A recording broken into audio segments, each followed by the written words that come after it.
औज़ुबिल्लाहि मिनश्शैतानिर्रजीम बिस्मिल्लाहिर्रहमानिर्रहीम। आप हज़रात को बताया गया था कि फ़ेल की 3 किस्में होती हैं, माजी, मुज़ारे, अम्र। अम्र का अपोजिट एक नहीं होता है, तो नहीं को मुस्तकिल फ़ेल के तौर पर भी बयान किया जाता है और अम्र का ही अपोजिट मान करके भी बयान किया जाता है। तो अगर इस तरह कहा जाए तो फ़ेल की 4 किस्में हो जाएंगी, माजी, मुज़ारे, अम्र और नहीं।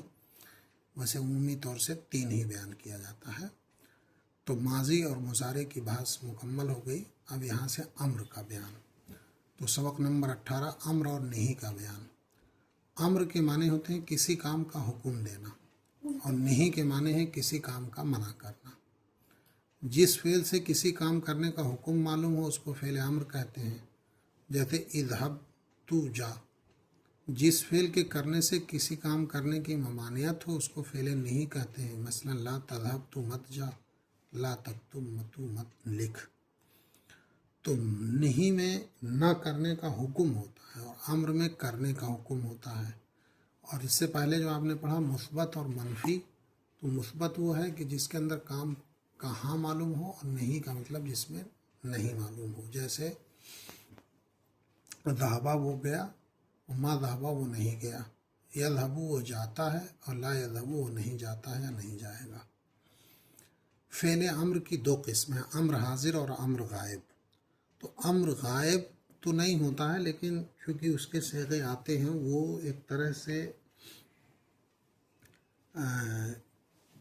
चाहने के माने में होते हैं ताकीद के साथ, इस वजह से उसको अम्र गायब कह दिया गया। वरना अम्र तो बेसिकली 6 ही सीगे होंगे। तो कह रहे हैं अम्र हाजिर के 6 सीगे आते हैं, क्योंकि जिसको कोई हुक्म दिया जाएगा वो या तो एक होगा या 2 या 2 से ज़्यादा, फिर या तो मुज़क्कर होंगे या मुअन्नस। तो 3 सीगे मुज़क्कर और 3 सीगे मुअन्नस, कुल 6 सीगे हो गए। अम्र हाजिर मारूफ बनाने का कायदा। 3 हरफी माजी के मुजारे से अलामत मुजारे, यानी जिन सीगों में ताह को हज़फ कर दो, शुरू में हमसे वस्ल लगा दो। जैसे तज़हबू है, तज़हबू, तो यहाँ से पहले तो आप अलामत मुजारे को हटा दीजिए और शुरू के अंदर हमज़ा वस्ल। बताया था कि ये अलिफ है और इस पर ज़बर, ज़ेर, पेश या साकिन आ जाए तो ये हमज़ा कहलाता है। तो हमज़ा वस्ल लगा दो और जब इसको आपने हटाया, जब किसी से मिलाएंगे तो जाहिर है कि इस पर साकिन हो जाएगा और आखिरी हर्फ पर जो पेश था उसको भी साकिन कर दो। तो इज़हब, तज़हबू से बन गया इज़हब। अगर मुज़ारे का ऐन कलमा मज़मूम है तो हमज़े वस्ल भी मज़मूम होगा, और अगर ऐन कलमा मकसूर है या मफ़तूह है तो हमज़े वस्ल मकसूर होगा। ऐन कलमा बताया था कि फ़अला को स्टैंडर्ड मान के किसी भी सुलासी फ़ेल के पहले हर्फ को फ़ा कलमा, दूसरे को ऐन कलमा और तीसरे को लाम कलमा बोला जाता है। कोई भी सुलासी फ़ेल आप लेंगे जिसमें 3 हर्फ हों, जैसे नसरा, तो इसमें नून को कहेंगे फ़ा कलमा और स्वाद को कहेंगे ऐन कलमा और रा को कहेंगे लाम कलमा। तो कह रहे हैं कि अगर मुज़ारे का ऐन कलमा, यानी ये जो दूसरा हर्फ है ये मज़मूम है, इस पर पेश है, तो हमज़े वस्ल मज़मूम होगा, और अगर ऐन कलमा मकसूर या मफ़तूह है तो हमज़े वस्ल मकसूर होगा। यानी दूसरा जो लफ्ज़ है, हर्फ है, ये अगर पेश है तो शुरू में जो हमज़े वस्ल लगेगा उस पर पेश रहेगा, और अगर इस पर ज़बर या ज़ेर है तो ज़ेर रहेगा, और आखिरी कलमा लाम को जज़म लगा दो। तो ये 3 काम कर दीजिए, मुज़ारे बन जाएगा। जैसे तंसुरु है, और तंसुरु से बनाने के लिए तंसुरु है, सबसे पहले अलामत मुज़ारे को हटा दीजिए, उसके बाद अब बचा नून, स्वाद, रे। ऐन कलमा हम देख रहे हैं कि पेश वाला है, तो यहाँ पर हमज़ा मज़मूम, तो उन सुर, और आखिरी हर्फ को साकिन दे दो तो क्या बन गया, उन सुर। मसलन तंसुरु से उनसुर, मुज़ारे का ऐन कलमा मज़मूम है इसलिए हमज़ा वस्ल मज़मूम आया। और तज़हबू से इज़हब, तो यहाँ पर देखिए ता हटाया और हा पर ज़बर है तो यहाँ पर हमज़ा वस्ल मकसूर आएगा। तो मुज़ारे का इन कलमा मफ्तू था इसलिए हमज़ा मकसूर आया। जैसे तजलिसु से इजलिस, इजलिस में देखें लाम मकसूर है तो हमज़ा वस्ल मकसूर आ गया। अगर अलामत मुज़ारे के बाद वाव वाला हर्फ साकिन ना हो तो हमज़े वस्ल की ज़रूरत नहीं है। ये भी कायदा है। चौथा, अलामत मुज़ारे के बाद वाला हर्फ साकिन ना हो तो हमज़े वस्ल की ज़रूरत नहीं है। जैसे वादा यईदू से गर्दान करेंगे तो ताईदू, तो अलामत मुज़ारे को हटाया और पहला ही मकसूर है तो दो ही बचे, आयन कलमा और लाम कलमा, तो दो ही बचे।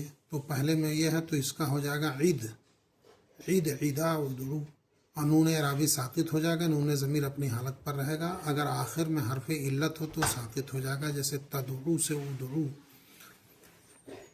एक बहस आप लोगों को बाद में पढ़ाएंगे हम कि अरबी के जो हरूफ हैं 28 और कुछ लोगों के बकौल 29, ये 28-29 का जो फ़र्क है वो यूँ है कि ये अलिफ है, अब इसके ऊपर ज़बर लगा दो, ज़ेर लगा दो, पेश लगा दो तो ये हमज़ा कहलाता है।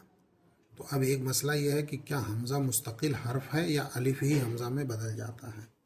तो जो लोग कहते हैं कि हमज़ा अलग मुस्तकिल हर्फ है तो उनके नज़दीक हरूफ ताजी की तादाद 29 है, और जो कहते हैं कि नहीं एक ही है, सिर्फ ज़बर ज़ेर बदल देने से ये अलिफ जो है हमज़ा में बदल जाता है, तो उनके नज़दीक 28 है।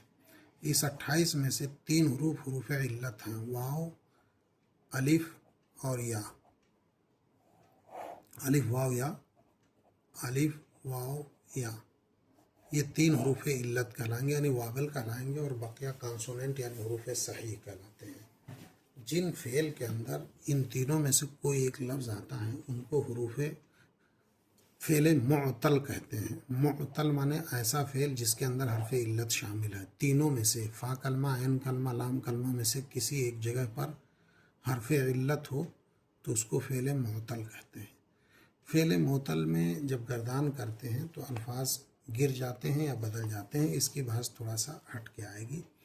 तो ताईदू वादा यईदू, तो वादा देखिए फ़ेल है वादा, तो वाव ऐन दाल 3 है, वाव इसके अंदर हरफ इल्लत है। अब जब हम वादा की फ़ेल मुज़ारी की गर्दान करते हैं तो वादा वादा वाइदू वादू वादत वादता वादना, और फिर ताईदू ताईदान ताईदून ताईदून ताईदान ताईदना, तो उसकी बात थोड़ा सा अलग पढ़ा देंगे। चलिए अब फ़ेल मुज़ारी की गर्दान, इफ़ाल इफ़ला इफ़लू इफ़ली इफ़ला इफ़ालना। यहाँ पे बता रहे हैं कि आखिरी हर्फ को हमने जज़म दिया, जो नून था वो साकित हो गया। तुम पढ़ चुके हो कि अगर मुज़ारे का ऐन कलमा मफ्तू या मकसूर हो तो हमज़े वस्ल मकसूर लाएंगे, ऐन कलमा की हरकत अपनी जगह रहेगी। इसी तरह अगर मुज़ारे का ऐन कलमा मज़मूम हो तो हमज़े वस्ल लाएंगे, ऐन कलमा की हरकत अपनी जगह पर रहेगी। ज़ैल में 3 मिसालें दी जाती हैं, उनसे पूरी गर्दान करिए। जैसे तज़हबू से इज़हब बना तो इज़हब इज़हबा इज़हबू इज़हबी इज़हबा इज़हबना। तजलिसु से इजलिस इजलिसा इजलिसु इजलिसी इजलिसा इजलिसना। यहाँ पर देखिए कि यहाँ पर ऐन कलमा मफ्तू है तो मकसूर लाया गया, और मकसूर है तो मकसूर रहेगा ही, लेकिन अगर पेश रहेगा तो पेश लाया जाएगा। मुज़ारे का ऐन कलमा मफ्तू मकसूर है इसलिए हमज़ा वस्ल मकसूर आया, मुज़ारे का ऐन कलमा मज़मूम है तो हमज़ा वस्ल मज़मूम आया। बाकी ऐसा प्रैक्टिस है, ये प्रैक्टिस करना है और ये प्रैक्टिस करना है यहाँ तक। तो सबक नंबर या 18 आपको एक सबक सिर्फ पढ़ाया जा रहा है, सबक नंबर 18, 1 2 3 पेज है, चौथे पे मश्क करना है। जैसे तुम सब कॉपी पर लिखो तो कतबा से बनाइए, कतबा उक्तुब, ज़हबा जलसा दखला गसला नसरा रकेबा। तो इसमें कुछ नए लफ्ज़ आ रहे हैं, शायद मैं इसकी मीनिंग बता दूँ आप लोगों को। जाओ, ज़हबा मस नसरा, और जलसा बैठो, जलसा करो, फ़ाला, इसमें तो कोई लफ्ज़ नया नहीं है। हाँ, यामलू आमिला काम किया, रकिबा यरकबु माने सवार होना, आरिफा यारिफु पहचानना, गसला यगसुलु धुलना, दखला यदखुलु दाखिल होना, कतबा यक्तुबु कतबा लिखना। बस इससे सारे लफ्ज़ आ जाएंगे। एक दो लफ्ज़ यहाँ हैं। रफ़ा यरफ़ो माने उठाना बुलंद करना, और रजा यरजो लौटना, और आबदा याबुदु इबादत करना, शकरा यशकुरु शुक्र करना, रकदा यरकुदु रुकूदन माने सोना।